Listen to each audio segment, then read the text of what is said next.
Welcome to Bitcoin Basics with your hosts Faris and Gordon. Visit bitcoinbasics.help if you need help buying and securing your Bitcoin. Hello, everybody. Thank you for joining us for another episode of the Bitcoin Basics podcast. I am your host, Faris, flying solo today. And the date today is the 20th of March, 2023. The price of Bitcoin is $27,900 at time of recording. The block height is 781,586. And $1 will get you, that's one US dollar will get you 3,584 Satoshis today. I just had a really fascinating conversation with Christopher Pavlesic, and he is hosting Australia's first Bitcoin-only conference that's happening in Sydney in 3 weeks. A bit more than 3 weeks, April 15th in Sydney. So check out bitcoinalive.io. Chris talks about this on the show, what they're doing. And Chris is an OG, almost an OG Bitcoiner, but he's been around for a while now. And he's been involved in mining. He's involved in digital sovereignty. So we had a lot of things to talk about. I was expecting to have a short conversation about the conference, but we ended up talking for about an hour about digital sovereignty and Bitcoin mining as well. So these are topics that have been prevalent and topical at the moment. We are getting requests from people to talk about these things. And just remember, guys, always go to bitcoinbasics.help and we can answer any questions that you have on the air. But for now, I am going to flip over to myself and Chris. We have a brand new podcast. Visit myprivacy.help to subscribe. Did you know you can completely control your personal information without relying on a third party? Faris, Gordon, and industry experts explain how you can reclaim control of your data, your privacy, your life. Visit myprivacy.help. All right, guys, I'm here with Christopher Pavlesic. Thank you, Chris, very much for joining us. And I was having a look at your LinkedIn profile, and you're involved in quite a few Bitcoin projects. But if you don't mind, I'll get you to tell our audience about your Bitcoin origin story. Sure. Thanks for having me here, Faris. It's nice to have a chat with you. It's always fun talking Bitcoin. It's my passionate hobby, so it's really easy to talk about. But yeah, I've been loosely involved with Bitcoin since sort of 2012, but sort of I don't really kind of take it seriously until about 2015, 2016, where I with a group of friends, a group of best friends, actually started a company called CoinStop, which still operates today as we speak. But it was the first hardware wallet reseller in Australia. So we're trying to find ways to secure our Bitcoins in 2016, and we came across hardware wallets. There weren't too many options back then, but Trezor and the early models of the Ledger devices were kind of around, and we realized we couldn't find anywhere to buy them. And so that kind of spurred the idea of, hey, maybe there's something here. Maybe there are other people who also are struggling to find these things. Maybe we can start a business. And so we kind of did. And that was my sort of foray into the whole entrepreneurial road that I've taken now for the last sort of six or so years. But that really excited me. We kind of struck gold, or struck Bitcoin, so to speak, with our timing and first mover advantage. And we learned a lot about business, about the market, about a lot of things. As you do when you dive into the deep end, you kind of have to learn to swim pretty quickly. That really kind of sparked something within me. I think it was what I was sort of looking for throughout my entire life, was like that, to work for myself, to build things, to solve problems. Historically, I come from a mechanical engineering background. So I used to work in big factories, running big machines. So CoinStop kind of pushed me into it. I actually broke my leg in 2017 playing footy when I was living down in Melbourne. And it was at that moment I was like, well, I guess I can't work because I have a broken leg and I've been told to stay off it for 9 weeks. All I'm going to do is just invest my entire time into CoinStop and seeing where this thing goes. And yeah, I never turned back. I told myself I'd never go back. So I'm all in at this point, and luckily it's worked out okay. Through that, I got involved with the community side of things a lot in Melbourne. So I was running the local Bitcoin meetups in Melbourne for a few years. I then hassled a few people and got a job in an exchange, and then kind of have worked everywhere in and around the space ever since.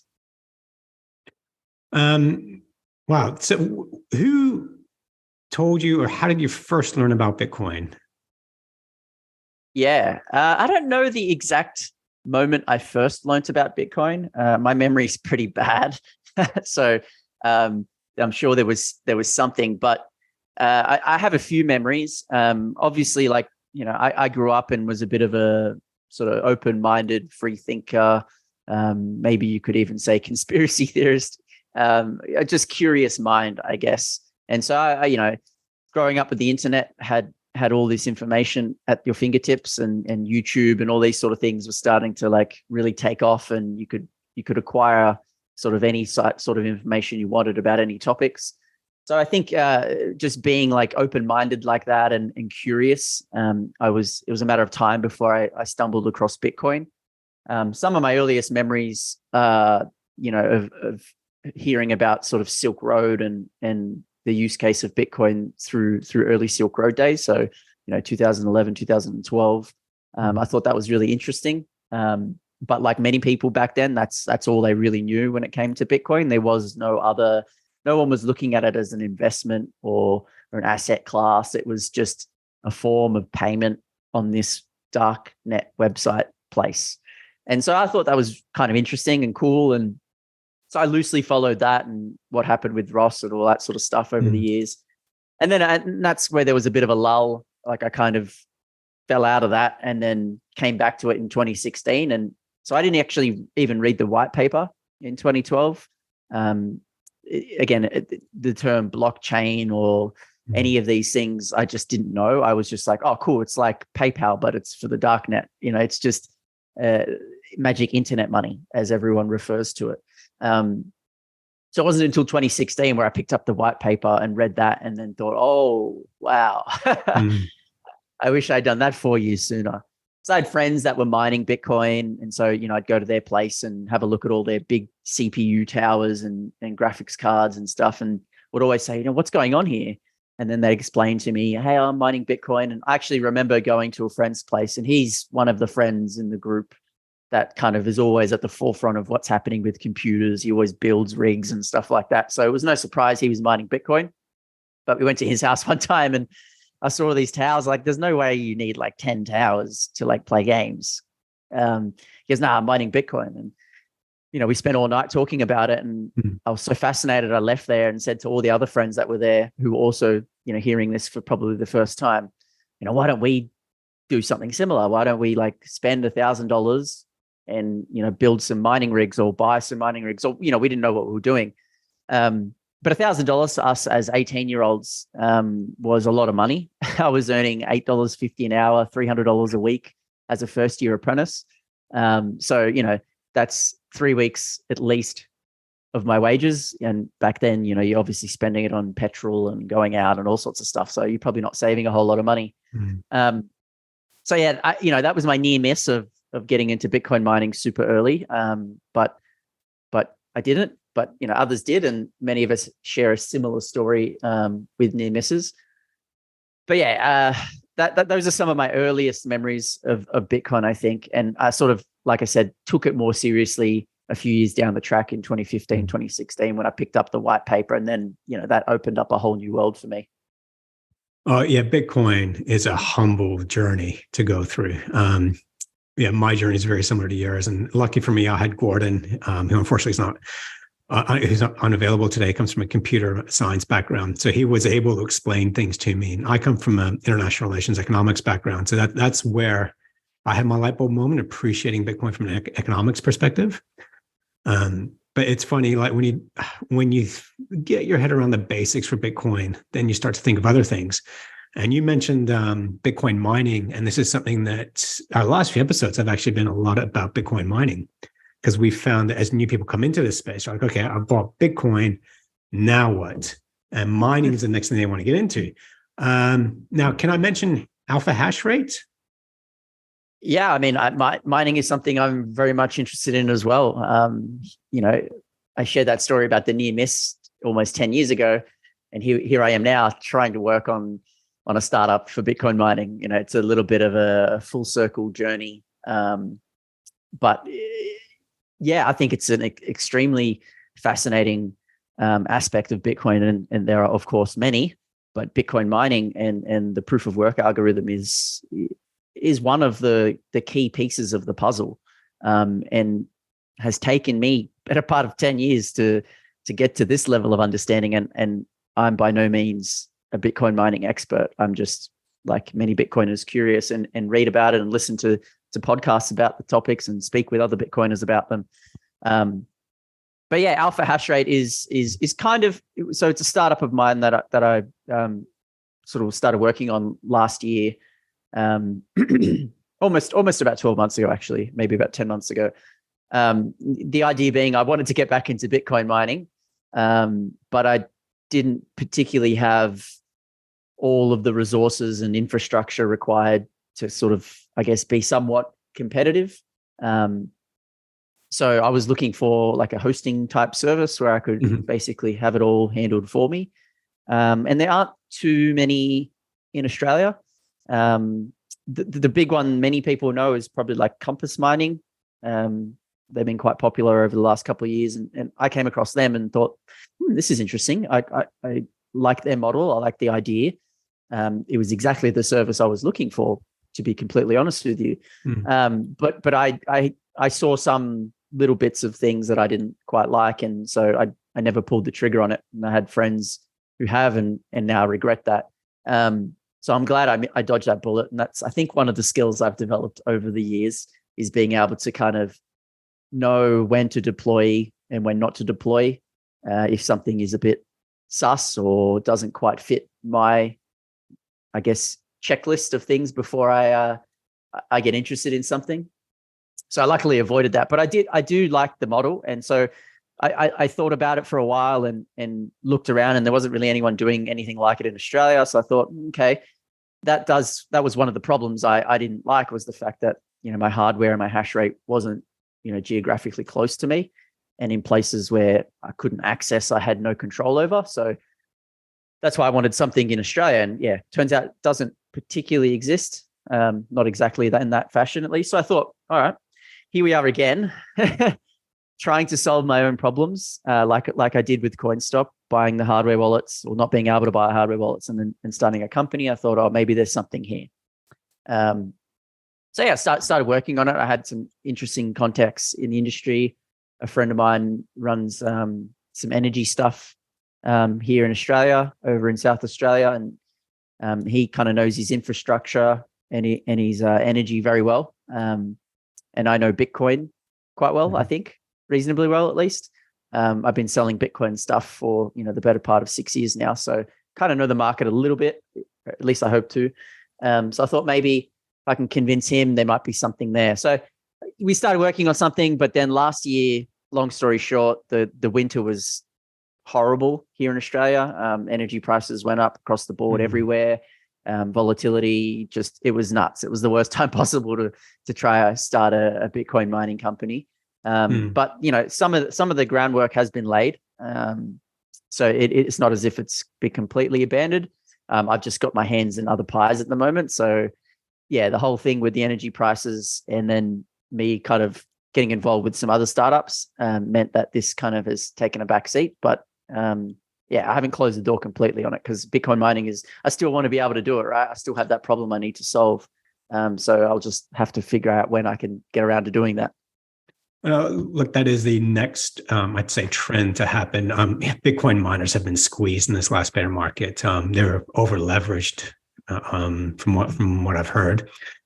But no, we interviewed two founders of two different companies, SAS Mining, and the other is the Mining Future. And SAS Mining is based in the United States, where they grab the methane coming out of oil rigs and using that methane to mine Bitcoin. The Mining Future, these are a couple of guys that are looking for cheap electricity around the world. So they've got miners based in Dubai, Argentina, several other places. But same thing, people would just go, I want to mine Bitcoin, but yeah, I don't want to, grab a couple of ASIC miners, connect them myself. So I really do think there's a need for that business model. But yeah, it's hard work for the person launching it. It is, yeah. And I get excited and, often find myself doing too many things. So sometimes I have to be a little bit reasonable in my approach. I only have so many hours in the day. But yeah, you touched on some of the problems for sure. Like, you get an ASIC and plug it in at home, and okay, maybe you know how to configure it and get it up and running after watching some guides or whatever, and spending a few hours tinkering. But then you got to deal with the heat. You've got to deal with the noise. It's always got to be up. Like it's not just a plug and play. It's not like a home modem or something like that. It does require some level of maintenance and upkeep. And yeah, the thing that kills it for a lot of people for residential mining is the noise and the heat. Like it's unbearable. If you've ever heard an ASIC miner, if you don't have a basement or a garage or somewhere where you can either soundproof it or just physically move the noise away from you, you're not going to have a very happy life having to live with that noise. So one of the things that we wanted to do with Alpha Hash Rate was move into immersion mining. And so that's the kind of the specialty, so to speak, that we're looking to tap into is, I believe that immersion mining is kind of the way forward. So when you say immersion, is that immersion in water? So you mean? Well, not water, because water and electricity are not things that mix well, but it is a non-conductive oil that you physically dunk the ASICs in. So this is what we're working on, building containers with custom tanks that can fit up to like 52 ASIC machines, fully dunked under this non-conductive oil. And the non-conductive oil is just recycled through a cooling element. And then the oil's gone back in. So it basically regulates the ASICs much more comfortably and safely. It just because heat is the big thing, right? Like heat is what deteriorates the chips and the cards, and that's what causes the problems. So you remove the heat by dunking it in this oil that you can do a better job at removing that heat and extracting it. But then you also don't get dust collection. That's another one of the big problems in these big factories is just you're blowing all this stuff around and dust goes everywhere. So that's not a good mix either. So it solves that problem. And then lastly, the noise. When you stick them under in a tank with oil, there's no requirement for the fan anymore. And the fan is what produces largely all of the noise, right? Because the fans are used to cool the chips so they don't overheat. So if you remove the fan and dunk it in the oil, then you've removed the noise. So it's kind of a win-win-win across the board, in my opinion. But it's a bit newer and not as many people are doing it. But you see with the manufacturers, they're kind of building in liquid cooling to their machines now instead of fans. And we've seen this with gaming PCs and workstations have liquid cooled options, fan cooled options. And, I'm sure there are people that sit in both camps of those. But yeah, I think immersion mining has its benefits. And right now there isn't really anyone offering sort of a B2C solution for someone that wants to take advantage of immersion mining, but doesn't have the technical know-how to create a tank or to dip this thing in some non-conductive oil. And, it's the specialty skills. So that was kind of what I was working on. And I would still like to kind of get back to it, like I mentioned, but right now I'm way too busy with other things, which I'm sure we'll touch on shortly. I think this is actually the problem for Bitcoiners now, because when you first get into Bitcoin, you're learning about everything. And we actually tell people who are first learning about Bitcoin, you want to invest in Bitcoin, you don't need to know the intricacies about mining. And I compare it to getting on a plane. You know the basics of how a plane works, but would you only get on a plane if you understood how, open up the hood and look in there? And if you don't understand what's going on, you still fly. So I kind of say the same thing about mining is we'll talk about mining. You don't need to understand mining to buy Bitcoin, but it's great that in the industry now that when you first get into Bitcoin, you kind of have to learn about all this kind of stuff. But now you can actually devote a full-time career to one aspect. I'm going to set up a cold storage device. That's a full-time business. I'm going to set up a Bitcoin mining company. That's a full-time business. It's great that we're now seeing these industries start and bloom around Bitcoin. And yeah, that idea is, I think, is a really good one. And I think you'd have a lot of people keen to invest, because this is what we found, is people go, I want to invest in Bitcoin mining, but for all the problems you just had, they don't have it in their own home. Yeah, I like I said, I'm not especially unique. So I think largely most of the problems I come across, other people face too. Again, like the CoinStop, we wanted a hardware wallet. Turned out thousands of other Aussies wanted hardware wallets, and we made a business from it. So I'm using myself as like a case study of the average, consumer, so to speak. Obviously, the range varies, but when I think, okay, this problem exists for me, I'm not that special. I'm pretty average. So there must be other people that also suffer from this problem. Let me see if I can figure out a problem. Yeah, that's the first sign they say of a new business venture. If you're feeling frustrated, someone else somewhere is, so find a solution for them. Yeah. Oh, and you first, you look to the market. Does anyone else solve it? And I looked, and there was a few, but no one in Australia. And so I thought, okay, well, now I can probably work on an idea here, and maybe it's got some legs. Hopefully, like I said, hopefully I can get back to it, because I do think other people probably would find value from such a service. But you said, it's a full-time job. I want to bring this up before I forget. The reason I actually got in touch with you was because you are organizing a Bitcoin conference in Australia. Is that right? Yeah, which is also a full-time job. Oh yeah, I've done events, event management. Oh man, yeah.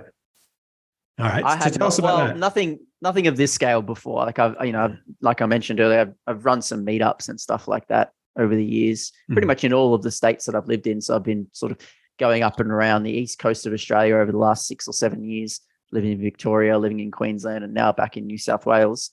I've been involved with the meetup community in each of those places, and if they haven't existed, then I've built it myself and started a meetup. But a meetup is very different to a full-blown conference. It's several steps up. But again, I've been to a lot of Bitcoin conferences, or perhaps not a lot, but a few, and they've all been overseas. So, and that's great. I love traveling. Yeah. It's fantastic to go experience new cultures and meet new people. But at the end of the day, I'd love to go to a Bitcoin conference in Australia once a year as well. Last couple of years, I've had to fly to the States or fly to El Salvador or Europe to be able to get a Bitcoin conference fix. There just isn't anything in this entire region. Blockchain, there's all these other conferences, but I'm talking specifically Bitcoin and Bitcoin only. I was setting one up in New Zealand. Yeah, I was setting one up in New Zealand, and then COVID happened. I had to cancel the whole thing. I had speakers and everything lined up, and so I know where you're coming from. It's a hell of a lot of work, and so we started on this idea sort of around, I think, August, September last year.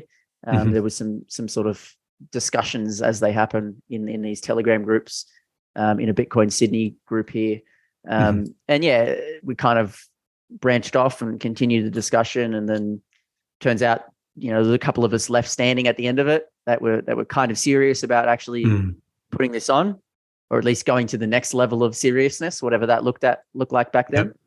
Here we are 6 months on. We're 26 days I think away from the conference. It's been an enormous amount of work involved, but so give us some of the details for people who want to join in, who want to come. Where can they buy tickets? What's the conference called? Where's it being hosted? Yeah, sure. So the conference is called Bitcoin Alive. All the information can be found on our website, www.bitcoinalive.io. You can also follow us on the socials. We're most active, I'd say, probably on Twitter, but we cross-post on Facebook and Instagram as well for anyone on those platforms. But essentially, like I was saying earlier, I was kind of getting over going to the Northern Hemisphere every year just to get the Bitcoin conference fixed. So Looked around, doesn't exist. There's lots of great meetups in pretty much all of the major capital cities of Australia, and I've been to pretty much all of them, and they're great. But they don't scale up. They get 30, 100 people at them, and over the course of 12 months, maybe you'll see 20 or 30% of the Bitcoiners that are going around and presenting in the country. But no one's bringing all that energy together in one room over 1 day or 2 days and seeing what happens. So that's kind of the first mission, is just bring all of the Bitcoiners in this country together in the same room at the same time to see what happens, because it's never happened before. We're so wide. I mean, that's kind of the nature of Australia. We're a big country.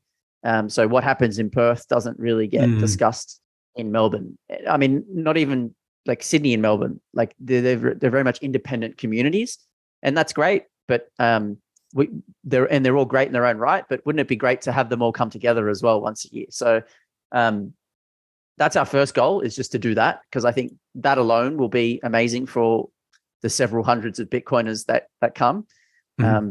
Nowhere before have you been able to get this level of quality Bitcoiners in the same place, talking about their specific expertise in Bitcoin. So it's going to be fantastic from that regard. I'm really looking forward to it. And what I've realized through putting this on is we've got a lot of really good Bitcoin talent in Australia. Like I knew we did, but when I actually got into the weeds of, okay, who are we going to get for speakers, where are they going to come from?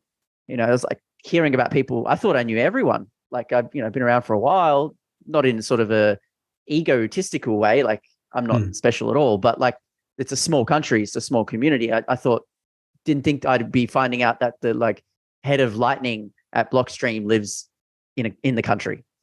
Like I had no idea that happened, and here we are, like finding out there's like a multiple of these like really high level developers living in our own backyard, building like some of the most cutting edge stuff when it comes to Bitcoin. And it's just wow, that tall poppy syndrome in Australia doesn't do it many favors. So it's been humbling in that regard, and I'm really excited to be able to put this together, because I think, again, I'm not unique. I'm sure other Bitcoiners are also wanting to get together and chat about Bitcoin, because we're all crazy about this thing and we love talking about it. So I'm hoping everyone's going to have an amazing time. We put a lot of work into the schedule, into the content, into making sure that it fits the Bitcoin ethos as much as it can. We've all been to conferences before where there's scams and all sorts of nonsense being promoted, and we've made a very conservative effort to ensure that doesn't get in to our conference. If you want that, you can find those places where you can get your fixes on those things, but we want to focus on the signal, and so we've chosen to remove the noise, and the noise is all those crypto folk and shitcoiners and blockchainers and Web3ers and all those people. Those discussions can take place elsewhere. We want to just solely focus on Bitcoin, like you said yourself, is a full-time job. And that, that's just one aspect of it, whether it's mining and energy infrastructure, or if it's payments and merchant adoption. Like you could spend hours talking about each of those things. So we don't have time to be talking about smart contracts and DeFi. And if that stuff is of usefulness, it will probably be built on Bitcoin.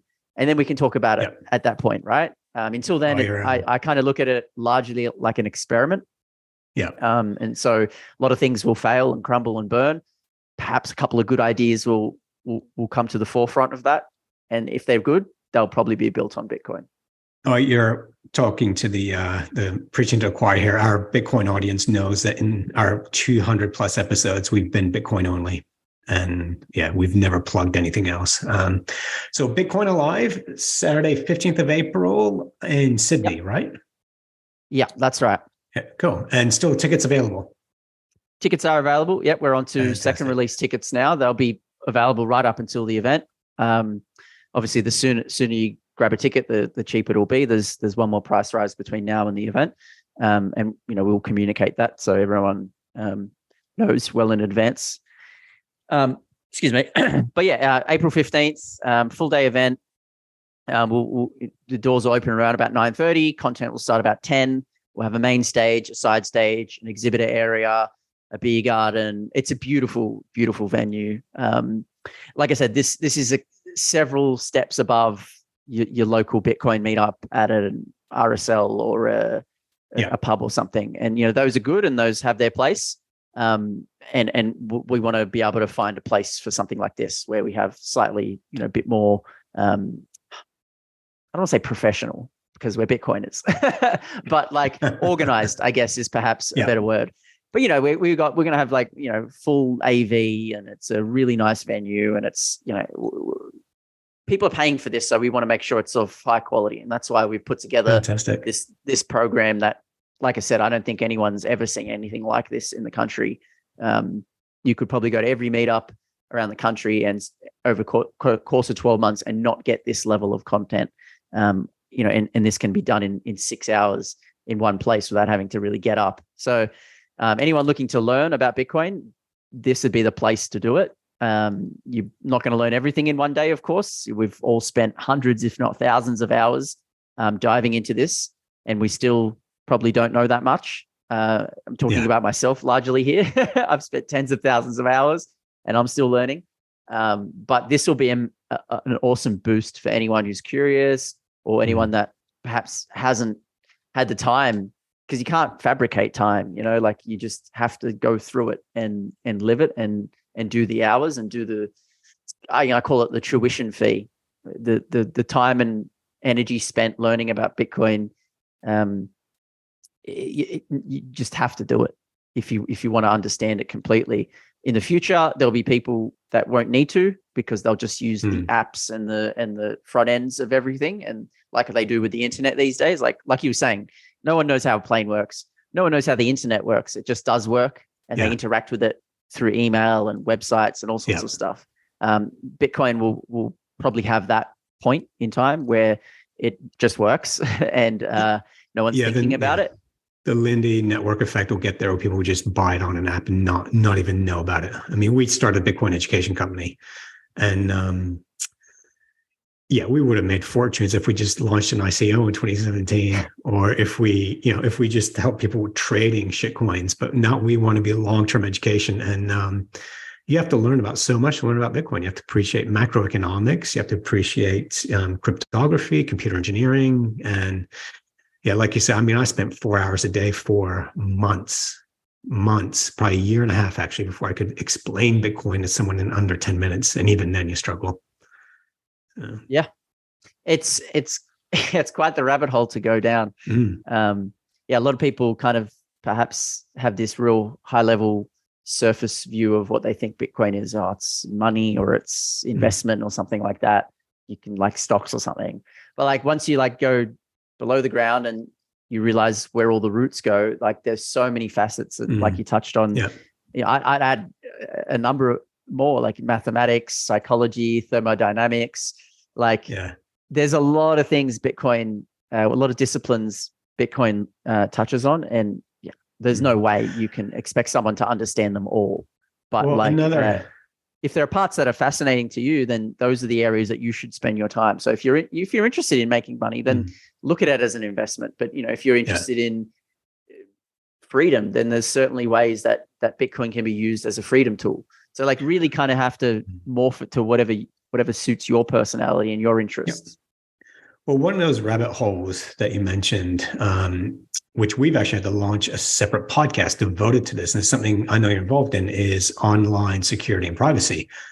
We've had to launch the myprivacy.help podcast because we just found some people getting into Bitcoin are going, what's next? They want to mine Bitcoin, but then they're like, oh, hang on, but what about my online data, online privacy? Tell me about am I getting this right? The OPTF Foundation? Yeah, that is correct.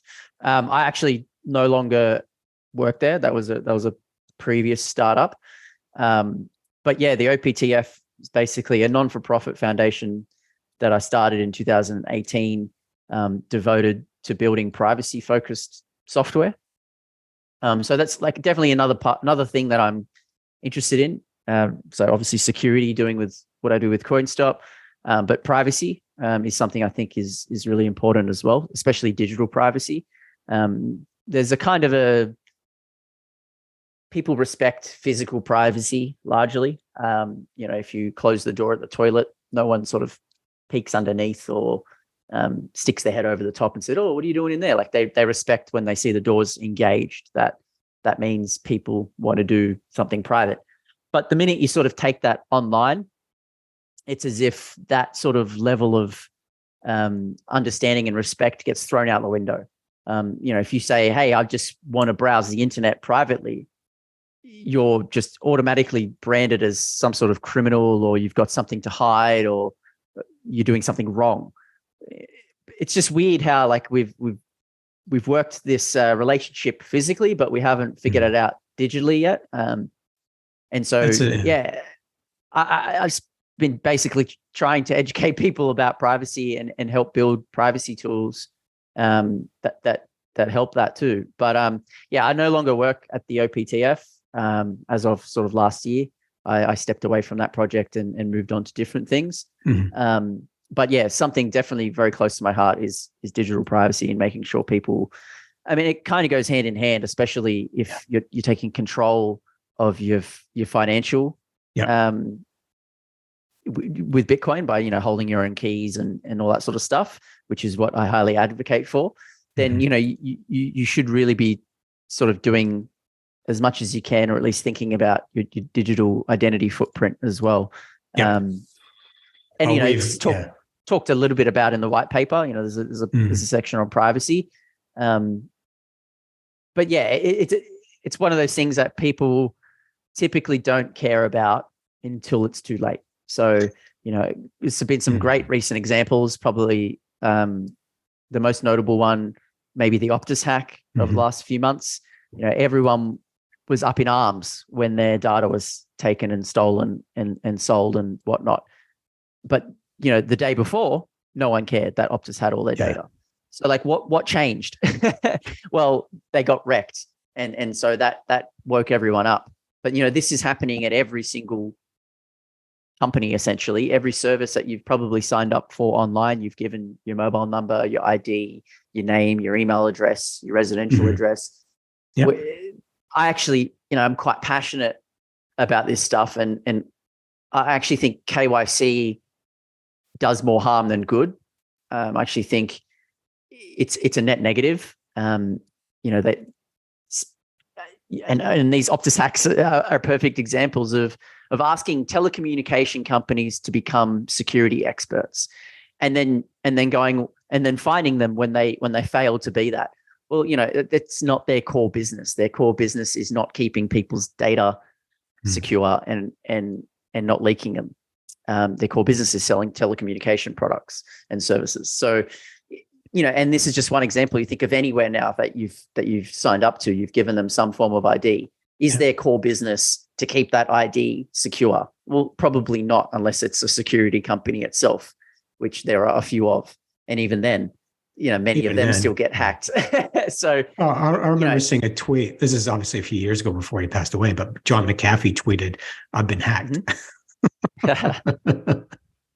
He was a bit of a lunatic towards the end there, but very successful with what he did with McAfee antivirus and whatnot. But it's these events are eye openers for people. Go, oh, maybe I should take it a bit more seriously, because I didn't realize.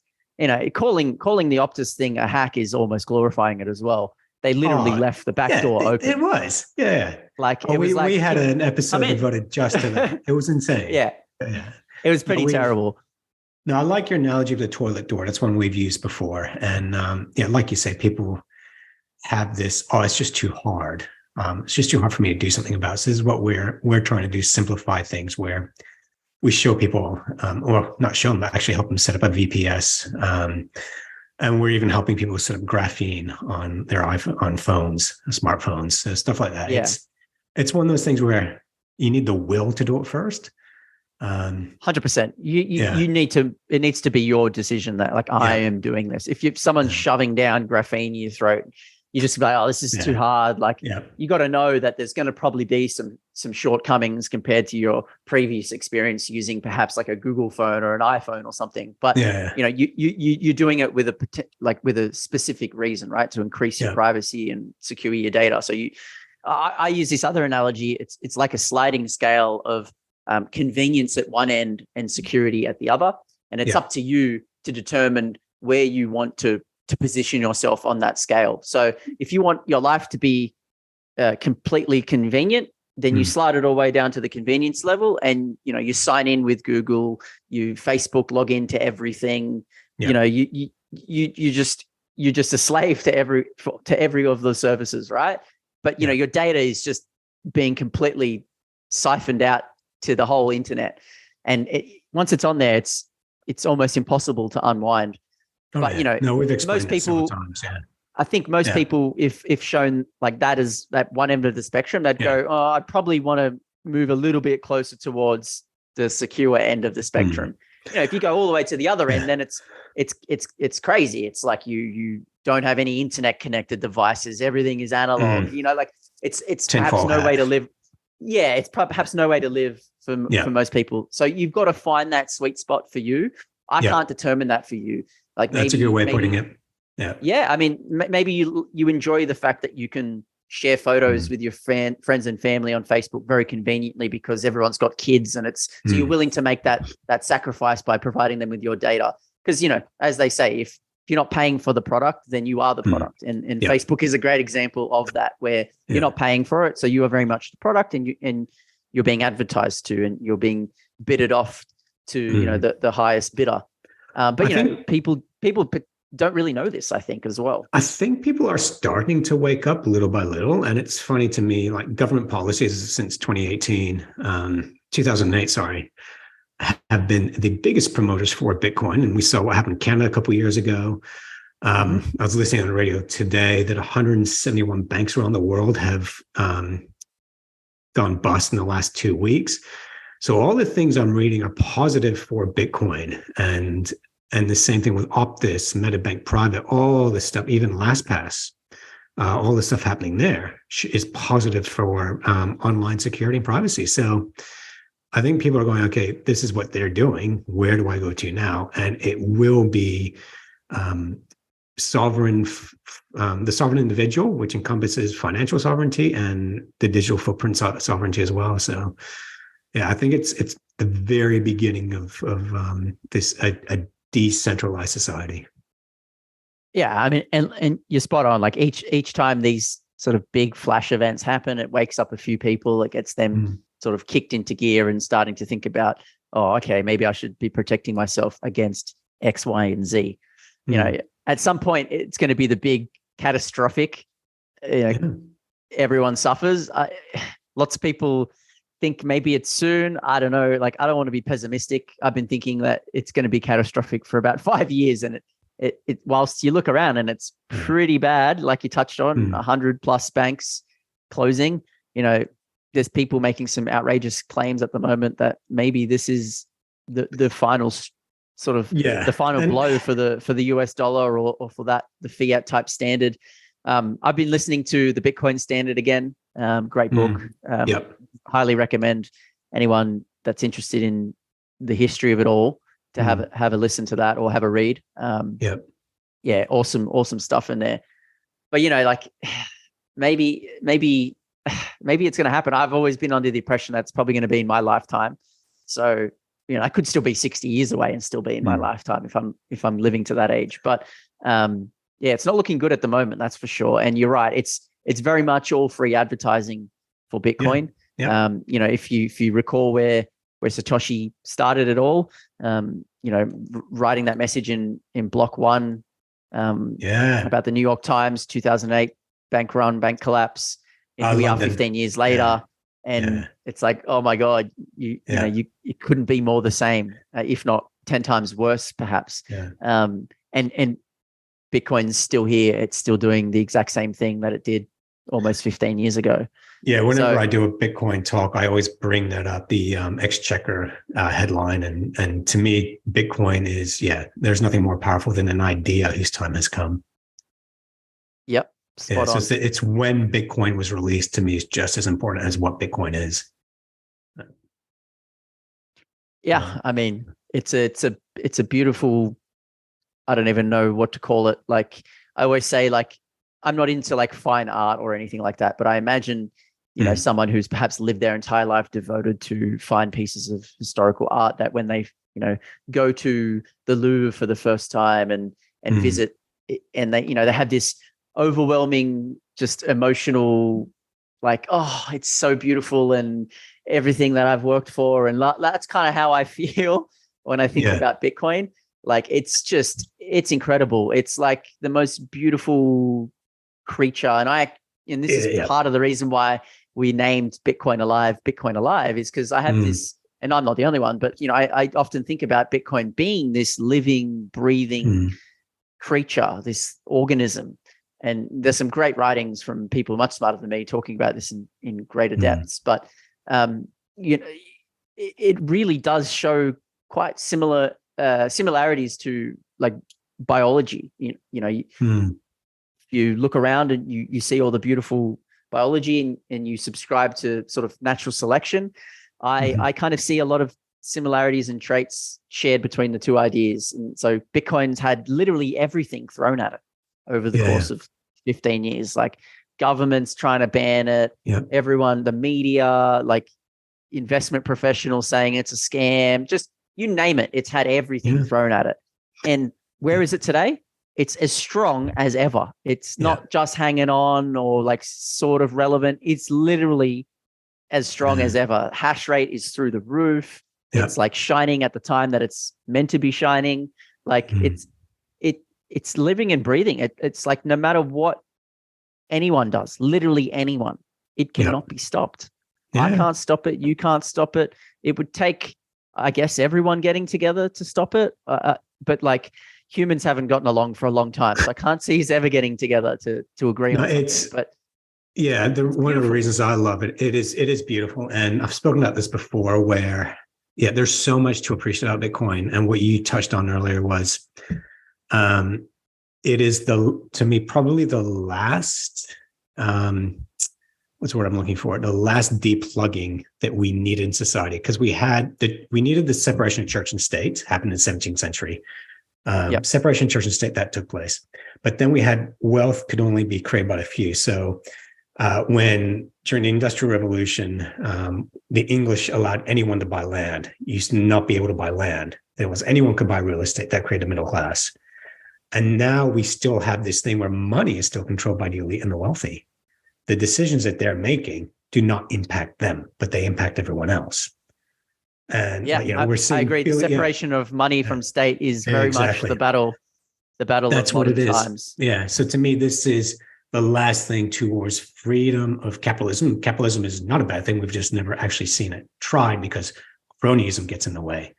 To me, this is probably the last thing towards a free and open society, is separating the money and allowing it to be free and equitable. So that's where Bitcoin comes in. And like you say, it can't be stopped at this stage.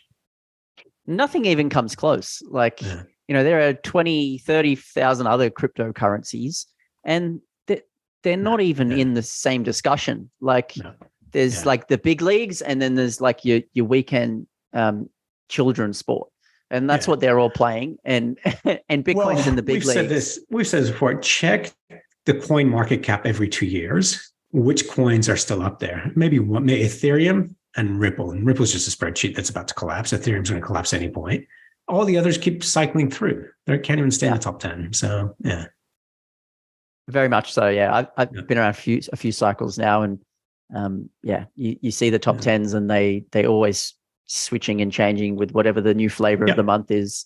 It's just I've gotten sick of it all, and kind of that's why I'm like very, very sharply focused on Bitcoin now, because after 10 years of me going around the circus and checking out all the amusements, like I come back and Bitcoin's still there offering the same thing. And it's just like, okay, cool. Like this is the thing that can be trusted and is of value in amongst all the colors and loud noises.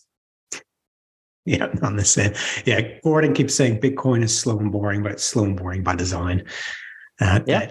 That's a statement for people that have been in the Bitcoin space and understand for a while. For anyone new, it's still pretty exciting and nerve-wracking.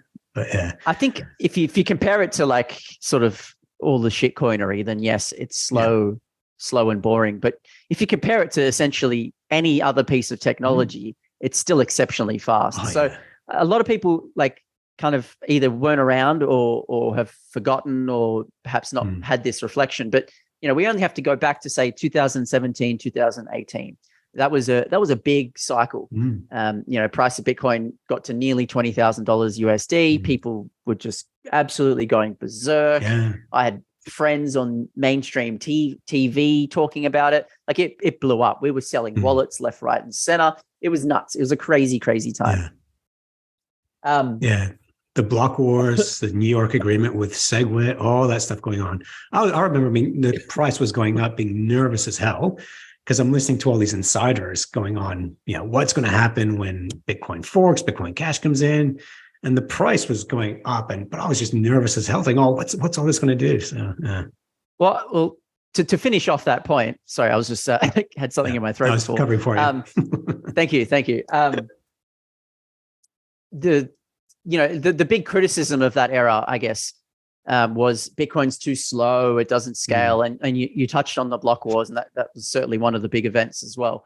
But, that kind of blew the bubble, like people like, it's not ready. It's, there are all these ICOs promising the world, but they just had come out of nowhere, and like no one had ever built any of these ideas. It was just purely on paper, literally on paper.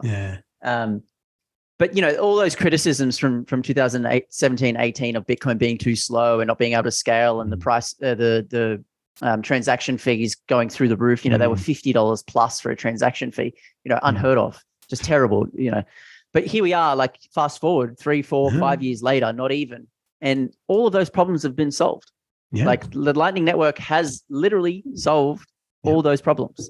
And if you want to transact, you can transact for almost free.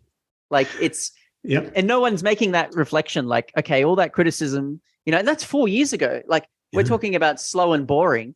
4 years ago, like the world's most secure network was, attacked on by not being scalable. And here we are, fast forward, it solved those problems, and everyone's not impressed. Like, why are we impressed? Like, this is incredible. Like it literally fixed it. And you could say that perhaps it's also solved some privacy issues with Bitcoin as well through the Lightning chat. Like we don't even know, like the Lightning Network still has a lot more to come, I think too.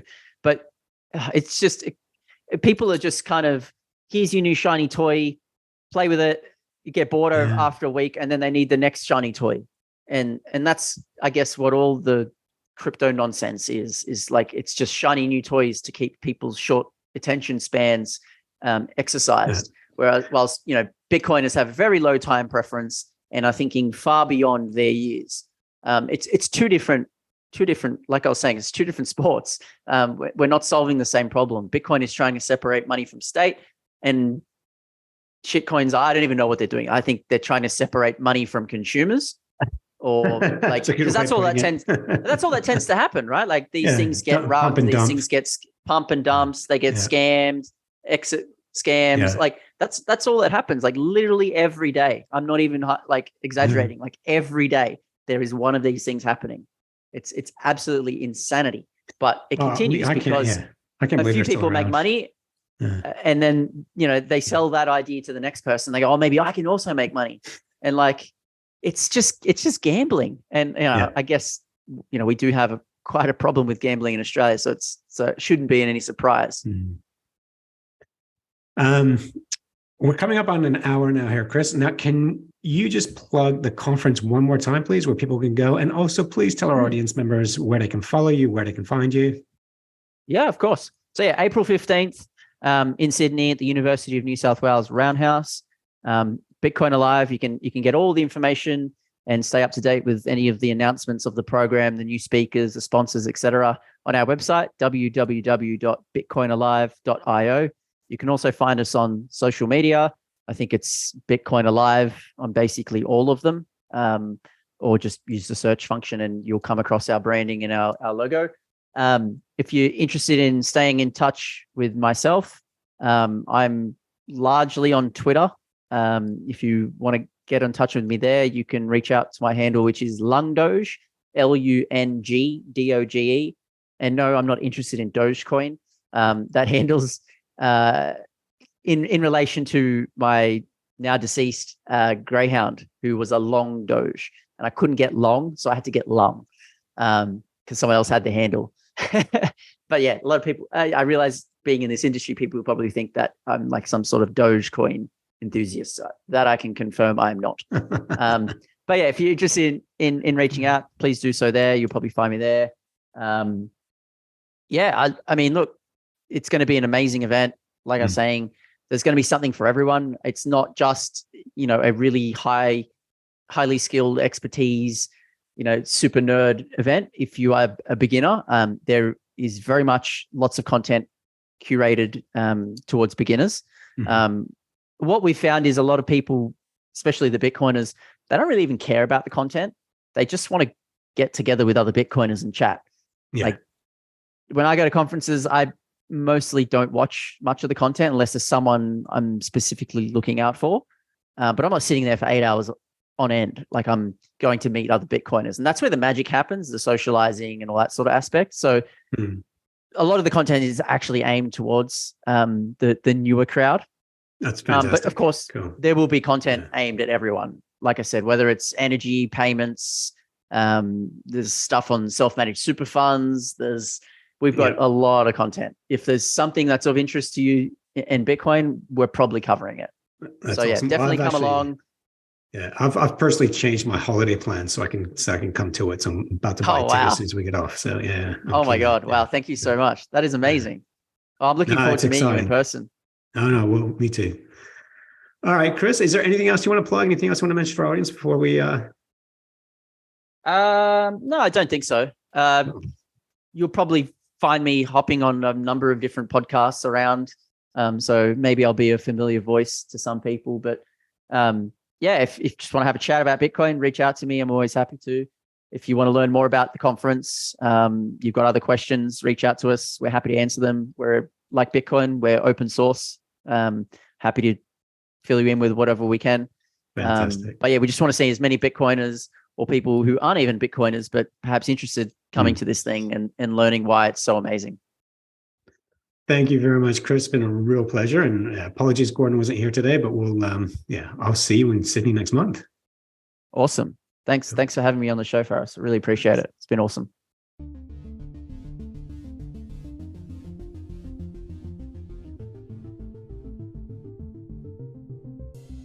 Thanks for watching or listening. If you enjoyed this podcast, please like, subscribe, and share so we can spread this educational content to others like yourself. Visit bitcoinbasics.help. Disclaimer. Any content provided by CoinCompass is for educational and informational purposes only and is not investment, legal, tax, or any other professional advice. A qualified professional should be consulted before making any financial decisions. CoinCompass will at times recommend certain products, services, and technologies, but these are opinions based upon our own or podcast guests' experience and not endorsements. We take no liability for out-of-date or inaccurate information, software bugs, manufacturing errors, technology misuse, or issues involving third parties. Visit coincompass.com for more information and please contact us.